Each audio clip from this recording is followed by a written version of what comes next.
Here on YouTube, some of the highest viewed videos on photography are on one particular subject, and that subject is sharpness. How to get sharp photos, change this setting on your camera for sharper photos, why your photos aren't sharp. My name's Jeff Ascough, and sometimes I get sharp photos.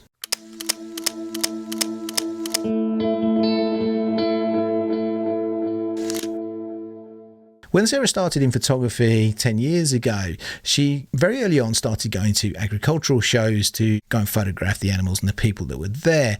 And at one particular agricultural show, she was photographing something happening in the field. I can't even remember what it was now, but all I remember was this guy turns up and he sees Sarah, and Sarah's got the Leica M9 and she's taking pictures. And this guy comes up to her and he says to her, he says, I see you've got that camera. He says, well, I've got a camera too. And with that, he takes off his shoulder bag, puts it on the floor, opens the top of the shoulder bag up, and then there's all this bubble wrap inside. He undoes the bubble wrap and he takes out this Nikon SLR camera. I don't even know what it was, but it was a Nikon camera that he took out. And he said to Sarah, he says, this takes amazingly sharp pictures.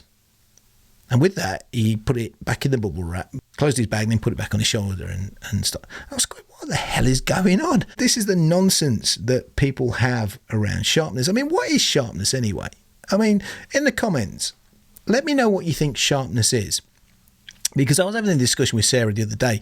And initially, I used to think back in the day, it used to be, focus and the quality of the lens. You know, obviously, if you use something like a cheap lens versus, say, something like a really expensive Leica lens, then obviously you'll see a difference in perceivable, what I would say was sharpness. You know, everything just looks clearer. It looks kind of crisper. I suppose that's the word I'm looking for. But then Sarah's using a Noctilux lens, which you can buy now for about $5,000 used. And she uses that wide open.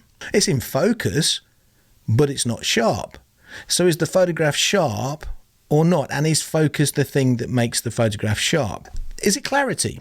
Is it just something as obvious as clarity? Does the image look clear and it looks crisp and it looks, almost three-dimensional? Is that what we mean by sharp?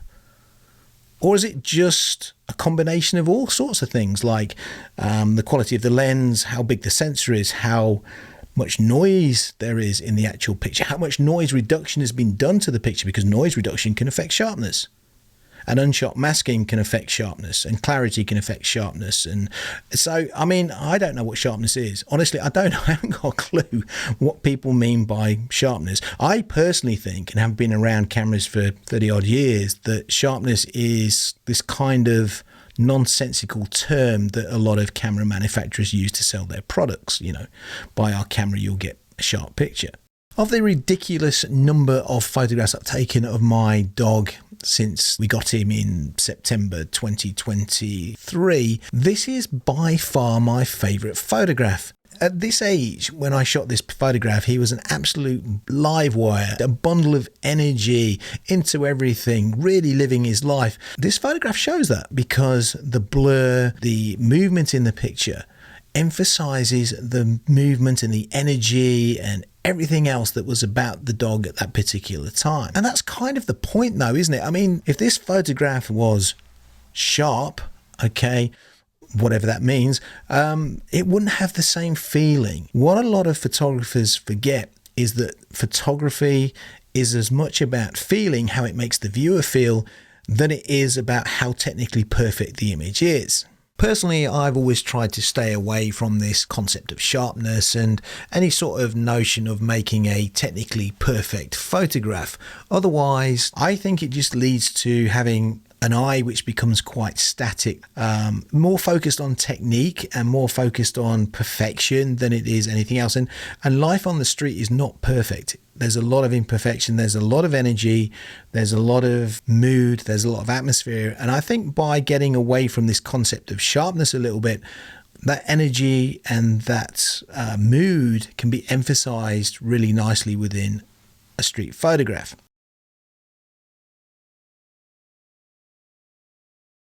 This week's book recommendation. I'm hoping to do book recommendations at the end of each of these videos going forward through 2025.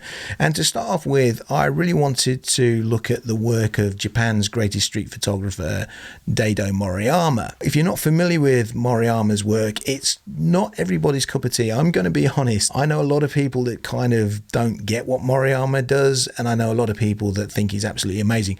I'm in the later camp. I believe that Moriyama, his work, his philosophies, his ideas of photography are something else, something that I hadn't really come across until I first saw his work about 10 years ago. And I'm a big fan. I really like his work. I've got several of his books here. Now, Moriyama is a very prolific photographer.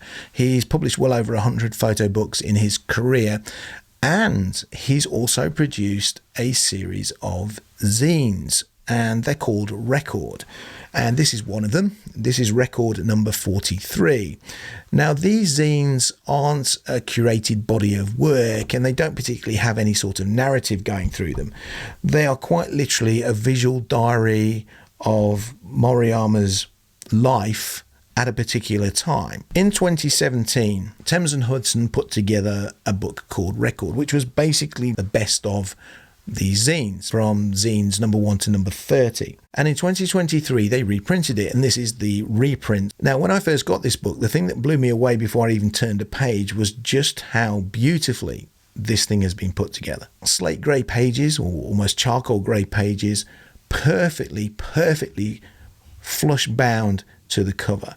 This is almost like a work of art in itself. The cover's glossy, it's heavy, and the whole thing comes with a really nice slipcase.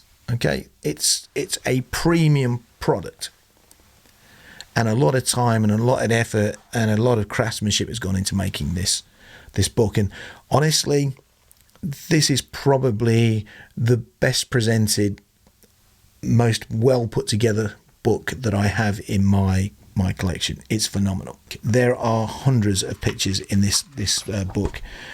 Pictures from Tokyo, Shinjuku, where he basically takes most of his photographs, as you can see here. You look at Moriyama's pictures and you may like them or you may not like them, but they're never boring. And for me, that's one of the joys of this photographer. I mean, look at this. It's just mood, atmosphere, and it's probably just been taken on a trip. He went somewhere on a train, Amazing. Anyway, so that's Record.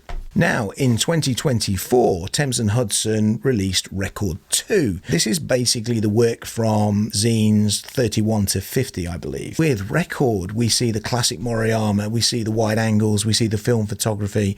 The street scenes are a little bit more conventional in terms of street photography, even though, his work isn't conventional. With Record 2, we see the older photographer. And there's a definite shift towards longer lenses, close-ups, things in isolation. And what's interesting for me is seeing over the pages, because these are all chronological, seeing over the pages how much of his work has shifted. I mean, for example, this is a good example. I'm not even going to attempt to try and show you this properly, but you can probably see how close this is, how close up, how much this fills the frame, and how sort of in isolation this person is. You don't tend to see that so much in the earlier work. As a fan of Moriyama, these books are gold.